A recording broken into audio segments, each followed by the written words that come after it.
Good Tuesday morning, everybody. I'm your boy Eric here at Gearheaddaily as usual. Beard and mustache on point. And today, if you remember, there was a dealership selling one of the new launch edition Supras for $200,000.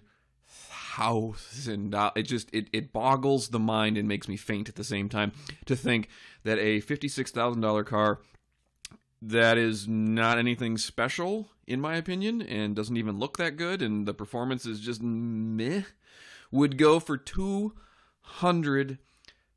I can't even say $1,000. It is sold. Now, originally when I saw this, I thought it was just some sort of marketing ploy. They're just doing it to get attention, to be outrageous, and to kind of get their dealership's name out there and that sort of thing. And apparently it worked. Apparently when you mark something $135,000 over sticker, it tends to get attention, especially for a car that, has really divided a lot of people. And it's a love or hate sort of thing. I don't like it. I don't like the fact that BMW, it's 90% BMW running gear.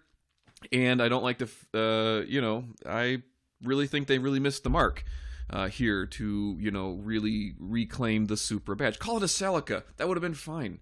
You could have called it anything, just not a Supra. Don't use that name. I mean, it's become such an iconic brand and such an iconic car. Why would you sully it and you ruin it by calling it that when it's just a rebadged BMW. So let me kind of run you through the article a little bit, but it did sell, and what they're saying is it did sell for six figures, which is equally scary considering the new mid-engine Corvette has better performance and is not six figures. So now I'm waiting, personally, at least as far as the Corvette is concerned, I'm waiting for the Z06. I did go to the dealership. I did talk to a salesman about buying one of the new ones, and he said, look, the waiting list is so long. Even if you did get on the list and you put down your money, Eric, you wouldn't see the car until probably a year from now. So I said, okay, well, I can wait. That's no big deal. I'll wait for the Z editions to come out.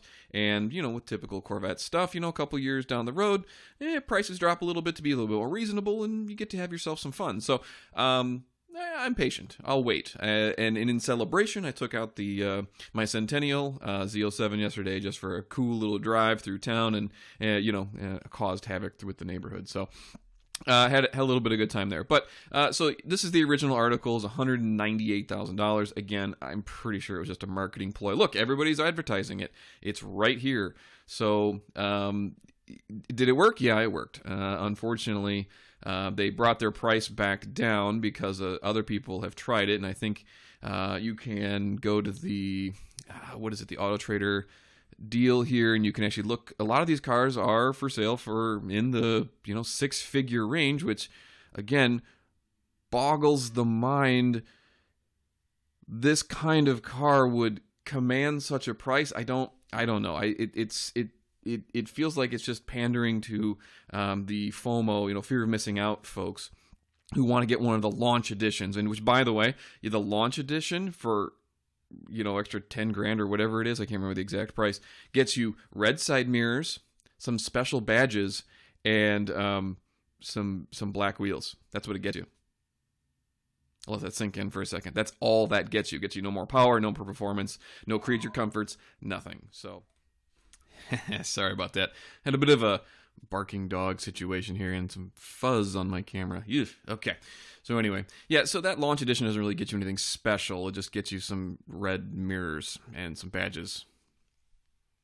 So apparently that's worth the extra. But so yeah, the price did come down on there. If you look here, it has come down $120,000 basically from their original markup. But it's 60 grand for this car. So the writer of the article, I did love this line though. Will they accept it at BMW service centers?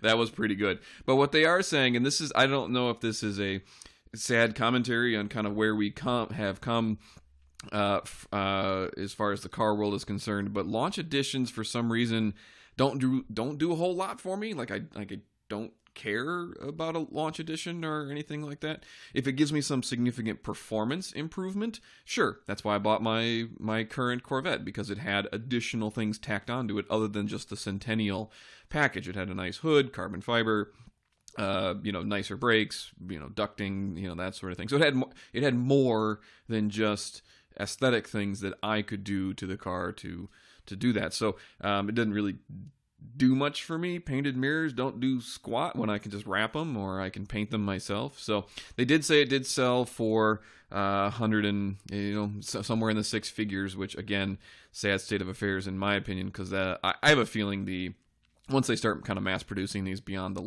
launch edition, they will be dropping and plummeting in prices, just like the Kia Stinger. You can see those things out there for super cheap now, and it's great bang for the buck. I'm not a Kia fan, however, gotta respect what they built, so it's pretty darn impressive what they've done. So, yeah, I don't know, $100,000 for a car that's just gonna fall like a rock. I'm not really sure. Again, I think it's gonna wear off pretty soon. The kind of the newness factor of these things, they kind of even look like the new Miata a little bit, in my opinion. And I would rather have an MX-5 over this thing any day of the week. So, the MX-5 I think is just a fantastic car all around. And I think they do great stuff. But wanted to give you the update on the $200,000 Supra. Did sell for six figures. Sad state of affairs, but here we are. So keep your fingers crossed I can get on the Corvette C8 list eventually, at least for one of the Z versions of the car. But here's to hoping. So anyway, have a good rest of Tuesday. See you guys later, and have a good one.